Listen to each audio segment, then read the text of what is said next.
What is up, everybody? Welcome to this week's Jesse Spec YouTube video. And look what we have here. A ton of parts that came in from Japan, from America, from Europe, from about everywhere for one single objective, is to do a K-swap in my Mr2 Spyder or MRS, depending where you are in the world. So this video is actually going to be a very interesting and important one because I'm going to walk you through all these parts I had to buy in order to execute a good K-swap in my Mr2. And honestly, you could probably use that for quite a few other Hondas that you would want to K-swap, because I will go through, as you can see here, some Honda parts to refresh my K20, and then we have swap specific stuff, and then of course we have this brand new and probably one of the first in Europe, if not in the world, Honda K-engine plug-in ECU by Link ECU that I'm going to walk you through as well. So big shout out to everybody who contributed to this project, and without further ado, let's dive right into it and join me.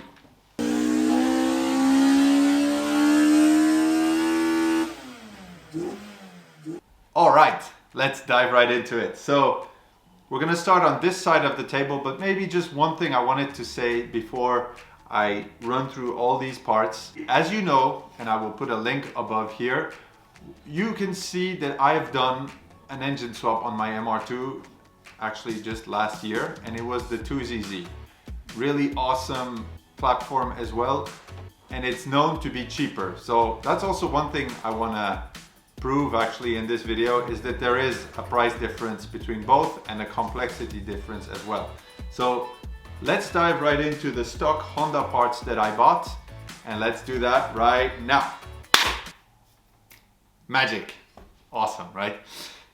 Anyway, let's get back into it.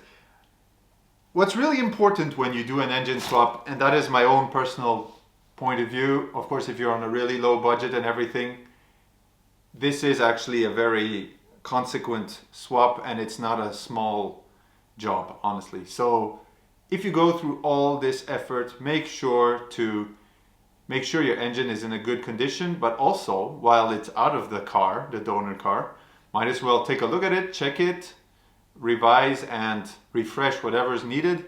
So that's exactly what I'm going to do. So let me walk you through a list of things that I absolutely think are important to buy in order to refresh your engine. And at least, you know, my engine, for example, I could see there was some oil leaks and things like that. So gaskets and things like that should be really a basic thing to do, and they are much easier to change once the engine is out of the car. So let's start out with this one. So here you see this is an original Honda gasket kit. You have absolutely everything. So this is for the head, as it looks like. So you have a head gasket, the valve cover gasket, the little gaskets that you put on the valves on the inside so the oil doesn't go into the cylinders. You have absolutely every single gasket that you need for the head here. I will not be removing the head though from the block, because honestly it's a good running block. The engine was running fine, so I'm going to do whatever I can do without removing the head from the car. Actually, the other one that is also important is this other gasket kit that are the main oil seals that you have on a K20. Mine is actually leaking a little bit oil, so this is going to be a chance to actually change it and refresh and remove the oil leaks from the block. So we have head gasket, all the head gaskets and head seals, and we have the block seals as well. Now let's get into oil. Oiling is like the most essential thing. I'm going to put a link to another video up here, but it's really important to make sure that you have a healthy oil pump, especially when you're going to use the car as hard as I plan to do it. It's really important that you have a brand new oil pump. So they come in a box like this. For those who want to see, this is the part number, if this can help. And here we have a brand new Honda oil pump for the K20. I heard that sometimes you need to actually use this oil pump when doing the K24 swap. So this is what it looks like, brand new oil pump that is actually driven by a chain which I also have a brand new one here.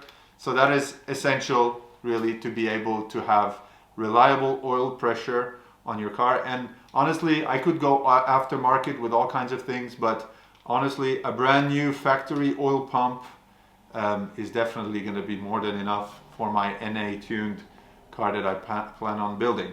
So yeah, if you want to see a little bit sad video, because I've done a Kswap, I've done a 2ZZ swap before, you can check the link above here. That is the result of not having a good oil supply under high G's in a curve.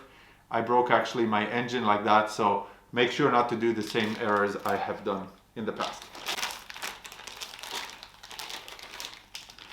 Next step, not totally related, but I'll be installing an LSD in my OSGeeken LSD that I didn't receive yet, but I will be installing it into the transmission. It's always important at least to change the two main bearings that come on the LSD like this. These are the two that you need to do that. I took again original Honda ones. That's going to be more than enough. And I can tell you that there's already a huge difference in size of these bearings compared to the 2ZZ, 1ZZ platform and transmission, C60 transmission. It's way beefier. So I can already see that we'll have much less limits in terms of torque compared to the 2ZZ.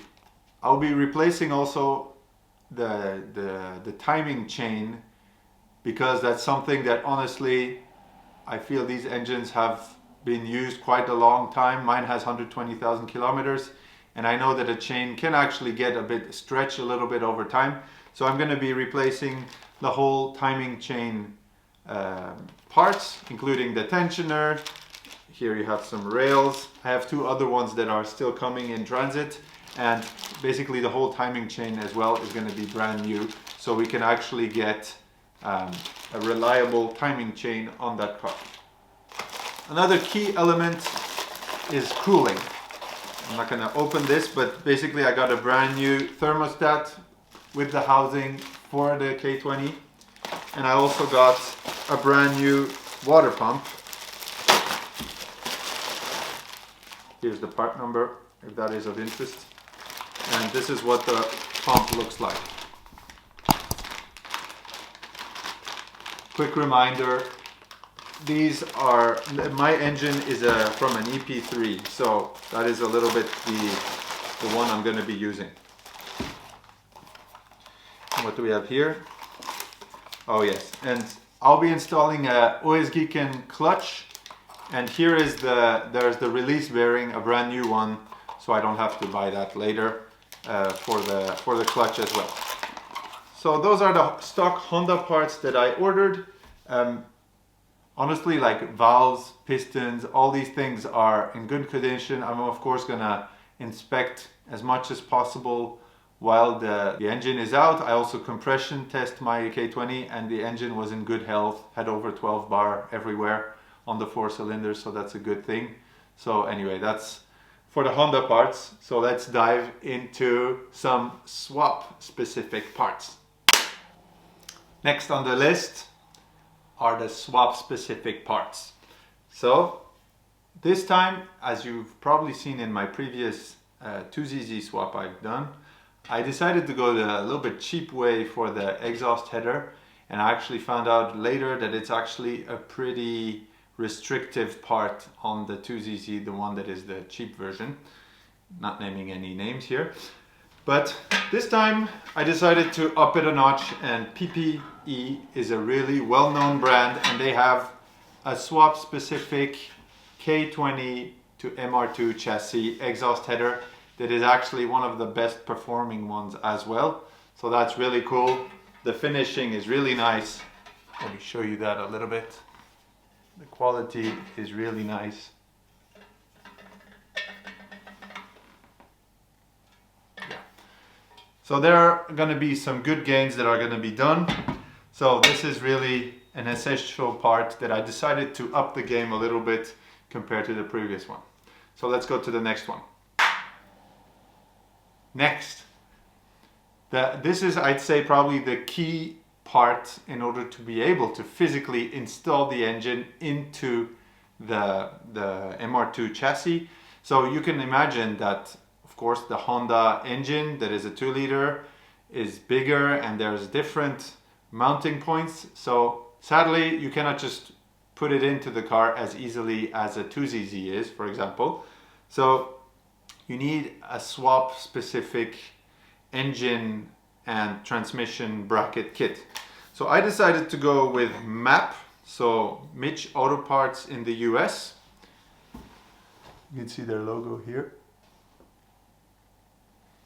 And they have a kit that allows you to bolt the K20 and the 6-speed transmission from the EP3 into the MR2 chassis. And it's coming basically with 4 parts.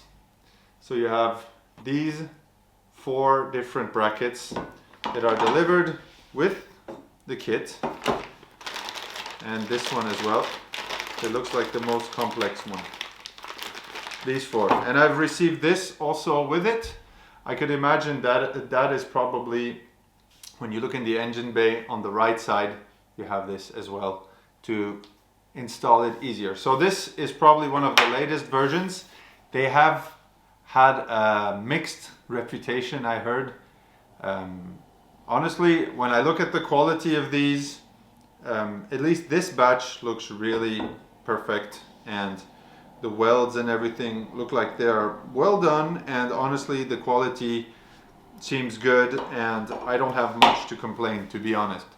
Of course, these kits are also evaluated on the fact that are they actually well dimensioned and really a true bolt-in solution, and that I will be telling you in all honesty in the video when I start putting actually the engine into the car. So this is like the key part that actually allows you to physically put the engine into the car. Let's go to the next one. Next one.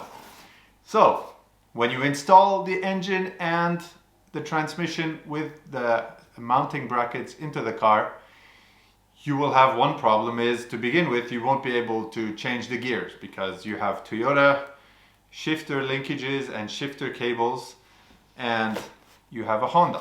So there's one essential part that you need absolutely, and this is, I decided, Mitch Auto Parts, by the way, they also gave all the mounting hardware. I did not put it in the video before, but they actually delivered that as well.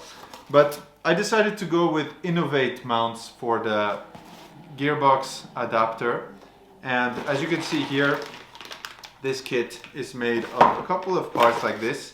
And what is really awesome about it is it actually allows you to install the Toyota shifter cables with this bracket onto the Honda gearbox. And also you have to convert the movement, because basically the Toyota and the Honda one engines are in different directions usually. So the shifter directions has to be inversed. So you have this very nicely made part, honestly, with the bracket and some hardware. So I decided to go with the innovative mount kit for the transmission. So now that we have the transmission, let's go on to electronics. Magic again. So now that you install the engine, you can actually shift gears because your cables are connected to the transmission. How are you going to put those ponies onto the road? You don't even have drive shafts yet. So just to get that out of the way, the 2ZZ, 1ZZ ones are not compatible with the Honda gearbox. So that is sadly another expensive part of the swap, is the fact to get actually drive shafts that are available. So here you have MAP again, so Mitch Auto Parts, that has pretty good quality and good looking drive shafts that are actually made on this side to go into the Honda gearbox, and on the other side are compatible with the Toyota basically wheel bearings and wheel axle basically.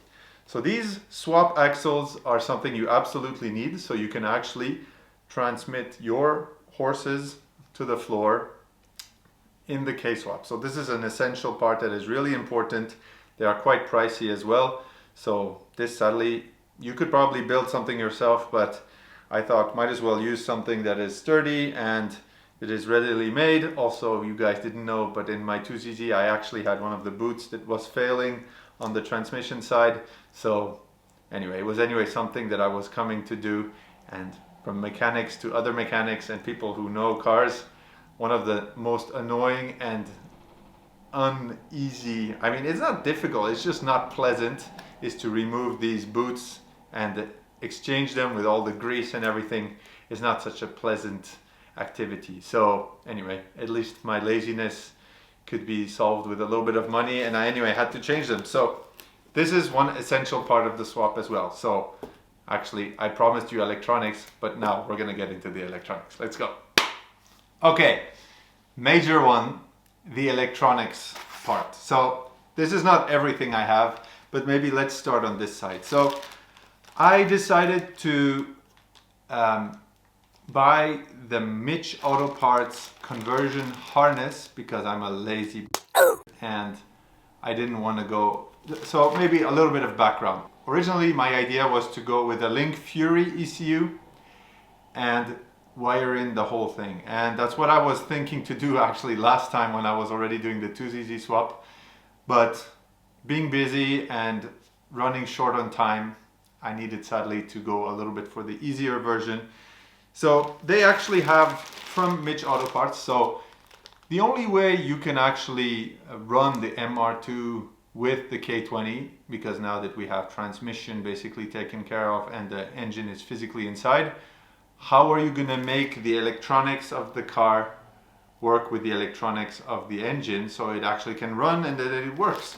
So first thing you need is one of these adapter harnesses that is also delivered with a relay, and should be actually the easiest way to install one of these ECUs. Basically the most common way of doing it is buying a Honda. So you get the Honda, you get your stock EP3 ECU and you actually install the Honda, and then you just plug this in and the engine should already run immediately. Of course, I like Honda, but honestly they didn't want to really get on board and help me on this one so much. So honestly, I work way more often with Link ECU, and I'm very thankful because they have supported me with many different videos and different projects as well. And I actually like mapping cars with Link the most. So honestly, yeah, I decided to go with Link ECU. So this is actually something really unique, and you probably don't even know this exists yet. And actually the funny thing is, it's one of my viewers on Instagram. I'm actually a Link ECU dealer and mapper with my company, and I didn't even realize it was out. Somehow I missed the newsletter or something.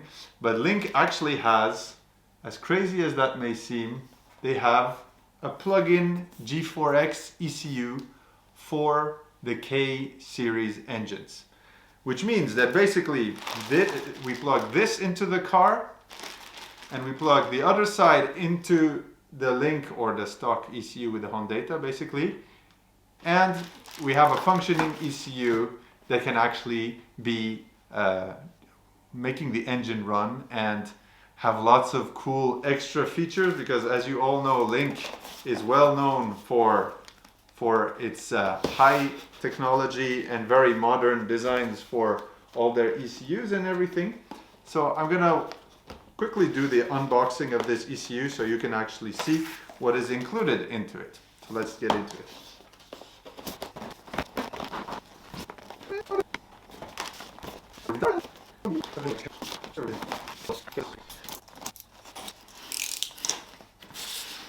Okay, here we go. So this is a Link G4X. This is actually the first one of the first ones in Europe, if not in the world actually. And they've sent it over to me, so I'm very happy about that. Attention, please ensure that the latest firmware is installed on this unit before use. Visit linkecu.com. So here we are. So very important, I'm not going to take it out because I want to avoid electrostatic kind of problems and everything, but there is actually a 7-bar map sensor integrated into it, and you can just plug it in directly here. You have it here, basically. I don't know if you can see it.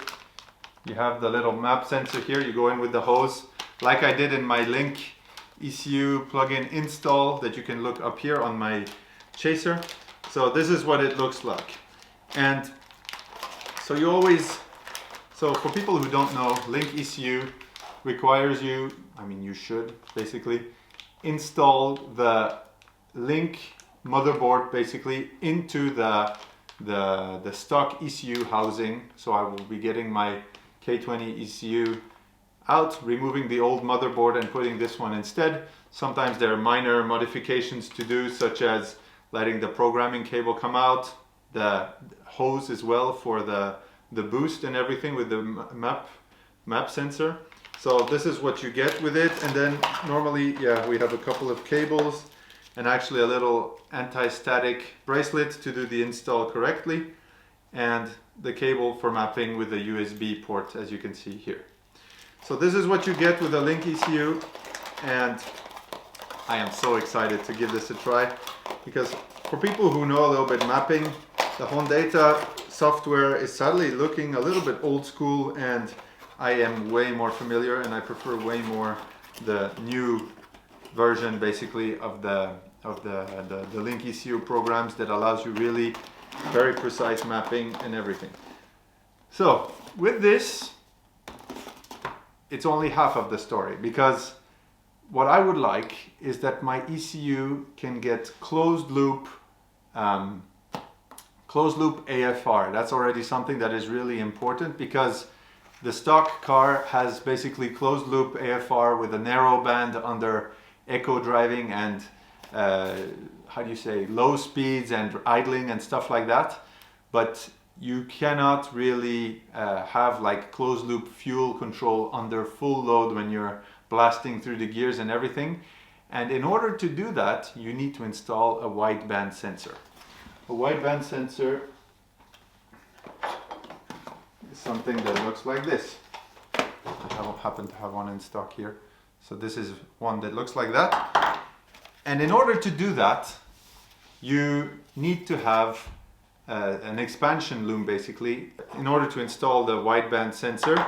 And okay, anyway, I wasn't thinking to go as specific, but honestly, you cannot actually go directly with this into the ECU. It will not work, or honestly, I'm not sure how well it would function. So what I usually do is, and actually my MR2 already has that, it has basically an AEM AFR gauge built in already, and you have the sensor basically that you see here that goes into the gauge. You can see it physically, but what's cool is you actually have a 0 to 5 volt signal that you can take out, that comes actually out. You have the cables already coming out here. You go into here, which is then plugged in into your ECU, and allows you to actually have closed loop AFR after with the Link ECU. As you can see, there are many cables in here, so the perspectives are really wide basically. There's even another thing that I'm looking.